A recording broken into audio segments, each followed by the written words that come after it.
আমাদের ডাক্তার দেখানো মোটামুটি মোটামুটি কি মানে পুরোই কমপ্লিট। এখন আবার টোটো ধরতে হবে, ট্রেনে যেতে হবে। কিন্তু ওই জায়গাটা দেখো, ফুচকা দেখো, লাইন এত পড়েছে। আমি আজকে ফুচকা খাবো, প্রায় 1 মাস ফুচকা খাই না।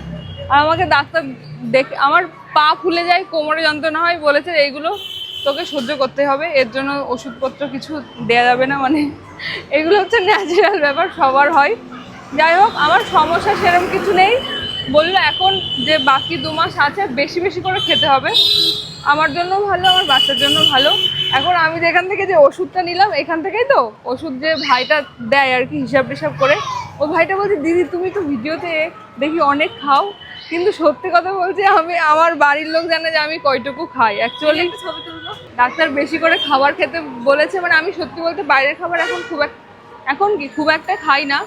তো বাড়ির খাবার খেতে বলেছে বেশি করে। আমি একটু ফুচকা খাবো, আর আমার বর খ্যাক খ্যাক খ্যাক খ্যাক করছে, বলছে তোমার বাড়ির খাবার খেতে বলছে, ফুচকা কেন খাবে? আমি 1 মাস খাই না, সত্যি বলছি।